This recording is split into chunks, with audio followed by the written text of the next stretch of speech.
వర్షాకాల సమావేశాలు ప్రారంభమైన తొలి రోజే అనూహ్యంగా ఉపరాష్ట్రపతి పదవికి రాజీనామా చేస్తున్నట్లు ధన్కడ్ ప్రకటించడం అందరినీ ఆశ్చర్యానికి గురిచేసింది. జగదీప్ ధన్కడ్ రాజీనామాకు అనారోగ్య కారణాలను సాకుగా చూపించినప్పటికీ వాస్తవం వేరే ఉందని ప్రతిపక్షాలు చేసిన ఆరోపణలు రాజకీయ వర్గాల్లో చర్చనీయాంశంగా మారాయి.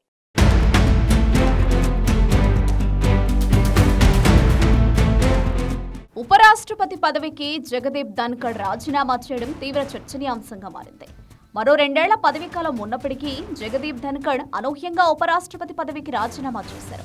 దీనిపై విపక్షాలు పలు సందేహాలు వ్యక్తం చేశాయి. అయితే జగదీప్ ధన్కడ్ అనారోగ్య కారణాలు సాకుగా చూపుతూ ఉపరాష్ట్రపతి పదవి నుంచి వైదొలగడంపై పలువురు ఆశ్చర్యం వ్యక్తం చేశారు. ధన్కడ్ కేవలం అనారోగ్య కారణాలతోనే రాజీనామా చేశారా, లేక రాజకీయ ఒత్తిడి ఏమైనా ఉందా అనే దానిపై ఇప్పటికీ మిస్టరీ కొనసాగుతోంది. ఒకవేళ ధన్కడ్కు నిజంగానే అనారోగ్య కారణాలు ఉంటే ఉపరాష్ట్రపతికి లభించే వైద్య సౌకర్యాలు ఎలాగూ ఉంటాయి.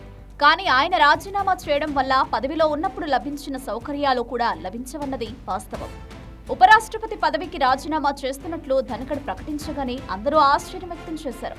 పార్లమెంటు వర్షాకాల సమావేశాల తొలి రోజు జరిగిన పరిణామాలు జగదీప్ ధన్కడ్ రాజీనామాకు కారణం కావచ్చని వాదనలు వినిపించాయి. జస్టిస్ యశ్వంత్ వర్మ అభిశంసన కోరుతూ 68 మంది విపక్ష ఎంపీలు సంతకాలు చేసిన నోటీసు తనకు అందిందని, దాన్ని అంగీకరిస్తున్నట్లు ధన్కడ్ వెల్లడించడం అధికార పార్టీకి మింగుడు పడని విషయంగా మారినట్లు తెలుస్తోంది. ఈ అంశానికి సంబంధించి లోక్సభలో కేంద్ర ప్రభుత్వం తీర్మానం ప్రవేశపెడుతున్న సమయంలోనే రాజ్యసభ చైర్మన్ దీన్ని అంగీకరించడం తొందరపాటు చర్యగా అధికార పార్టీ భావించిందనే వాదన ఉంది.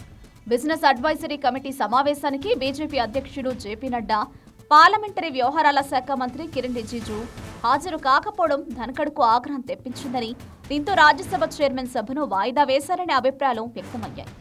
జగదీప్ ధన్కడ్ రాజీనామా చేస్తున్నట్లు ప్రకటించగా ఆయన్ను బుజ్జగించే ప్రయత్నాలు జరిగినట్లు ఎక్కడా సమాచారం లేదు.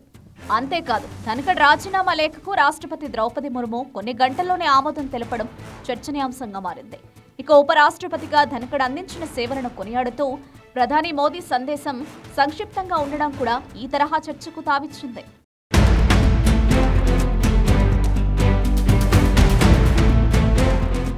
కేంద్ర ప్రభుత్వంతో ధన్కడ్కు మంచి సంబంధాలే ఉండేది. కానీ కేంద్రానికి ధన్కడ్కు మధ్యలో సౌకర్యాలు, ప్రోటోకాల్ విషయంలో విభేదాలు ఉన్నట్లు ప్రచారం జరుగుతోంది. అందుకు ఉదాహరణగా పలు అంశాలను తెరపైకి తెస్తున్నారు. అమెరికా ఉపాధ్యక్షుడు జేడీ వాన్స్ పర్యటనకు ముందు ఓ ఘటన చోటు చేసుకుంది.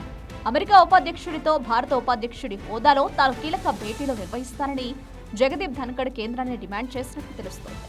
దీంతో ఓ కేంద్ర మంత్రి స్వయంగా ధన్కడ్కు ఫోన్ చేసి వాన్స్ ఉపాధ్యక్షుడైన ప్రధాని మోదీకి అధ్యక్షుడు ట్రంప్ పంపిన ఓ కీలక సందేశాన్ని తీసుకొస్తున్నారని సర్ది చెప్పినట్లు గుసగుసలు వినిపిస్తున్నాయి.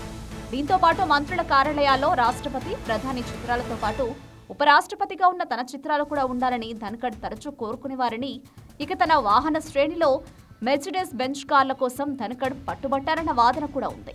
ఇక రైతుల అంశం, మద్దతు ధర విషయంలో ఓ బహిరంగ వేదికపైనే కేంద్ర వ్యవసాయ శాఖ మంత్రి శివరాజ్ చౌహాన్ ను ధన్కడ్ నిలదీసినట్లు మాట్లాడడం కేంద్ర ప్రభుత్వానికి ఇబ్బందిగా మారిందనే వాదనలు ఉన్నాయి. అలహాబాద్ హైకోర్టు న్యాయమూర్తి జస్టిస్ శేఖర్ యాదవ్ వ్యవహారాన్ని త్వరగా పక్కన పెట్టేయాలని కేంద్ర ప్రభుత్వం తొందర పెట్టినా వేగంగా స్పందించకపోవడంతో ప్రభుత్వంతో ధన్కడ్కు విభేదాలు వచ్చినట్లు తెలుస్తోంది. జస్టిస్ యాదవ్ పీహెచ్పీ కార్యక్రమంలో పాల్గొని కొన్ని వివాదాస్పద వ్యాఖ్యలు చేయడం కూడా దీనికి కారణమైంది. అంతేకాదు, రాజ్యసభలో ప్రతిపక్ష నేత ఖర్గేకు అధిక సమయం మాట్లాడేందుకు అవకాశం ఇచ్చి అధికార పక్ష నేత జేపీ నడ్డాను అడ్డుకోవడం చాలా మందిని ఆశ్చర్యానికి గురిచేసింది.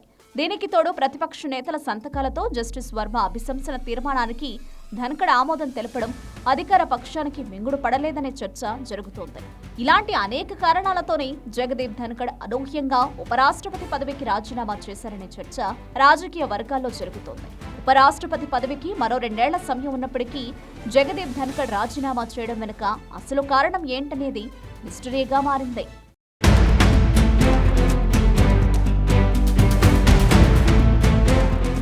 ఉపరాష్ట్రపతి పదవికి జగదీప్ ధన్కడ్ రాజీనామా చేయడం వెనుక బలమైన కారణాలు ఉండొచ్చనే అభిప్రాయాలు వ్యక్తమవుతున్నాయి. కేంద్రంతో ధన్కడ్ కు ఎక్కడో చెడిందని, అందుకే అకస్మాత్తుగా ఉపరాష్ట్రపతి పదవికి రాజీనామా చేశారని విపక్షాలు భావిస్తున్నాయి.